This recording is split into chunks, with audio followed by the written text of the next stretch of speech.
Bienvenue dans le flash de 18h sur RTI 1. Bonsoir, merci d'être avec nous.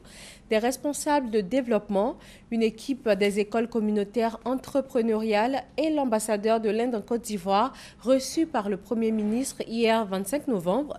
Le point de ces trois rencontres avec Christelle Ménan.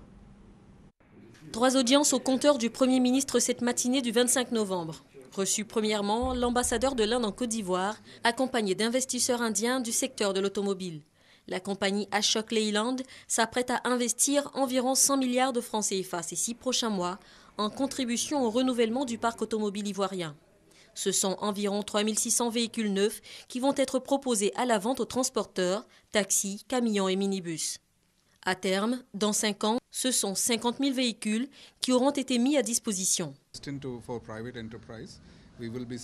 Avant qu'on commence, ils vont installer un magasin de pièces détachées. Aussi, ils vont former, il y a à peu près 30 Ivoiriens, des mécaniciens qui vont se rendre en Inde dans le cadre de ce contrat.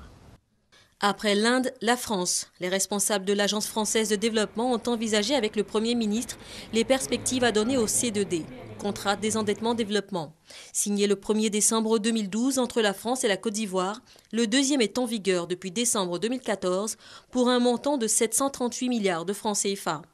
Il concerne de nombreux secteurs, notamment les infrastructures et l'éducation.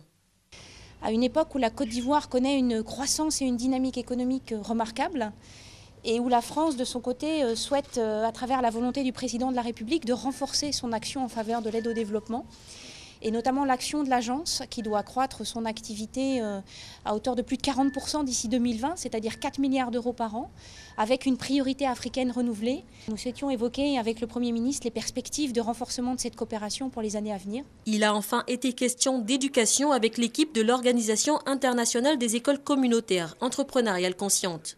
Avec la ministre de l'Éducation nationale et de l'enseignement technique, ils ont présenté au Premier ministre le concept d'école communautaire entrepreneuriale consciente. Alors c'est une formation qui est particulière puisqu'on parle d'une école communautaire entrepreneuriale consciente. Ça veut dire que l'école est accompagnée dans une méthode pédagogique et aussi au niveau d'une organisation pédagogique et d'une philosophie globale qui amène l'élève à devenir compétent, à s'entreprendre.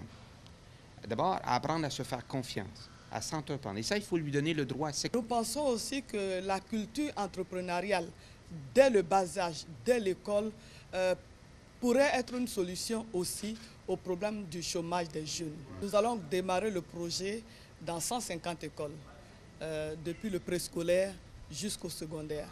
Donc c'est l'expérience que nous commençons cette année. Mais d'ici quelques années, cette expérience doit s'étendre dans toutes les écoles de Côte d'Ivoire. 14h GMT, fin des audiences du Premier ministre cette matinée du 25 novembre 2015.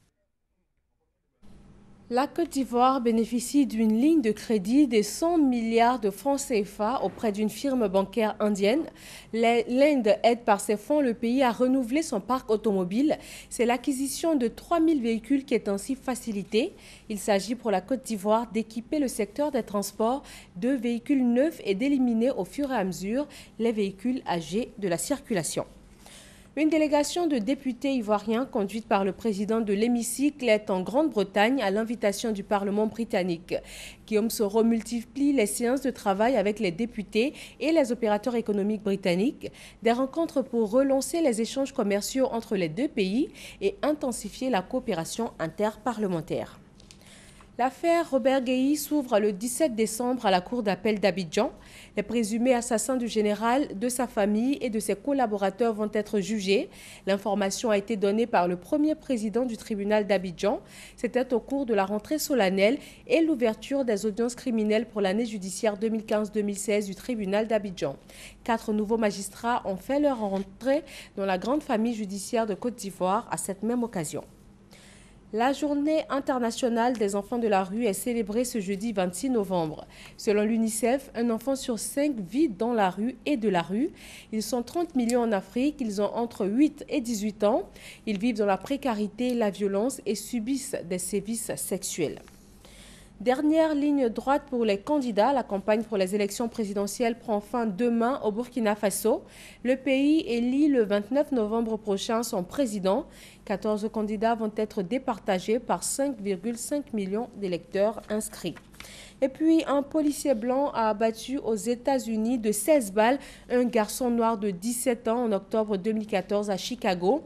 Il vient d'être inculpé pour meurtre avec préméditation. De telles poursuites visant un policier sont extrêmement rares aux États-Unis. L'analyse de la vidéo du meurtre montre que seulement 14 à 15 secondes se sont écoulées entre le premier et le dernier des 16 coups de feu. Le président américain s'est dit profondément choqué par ces images.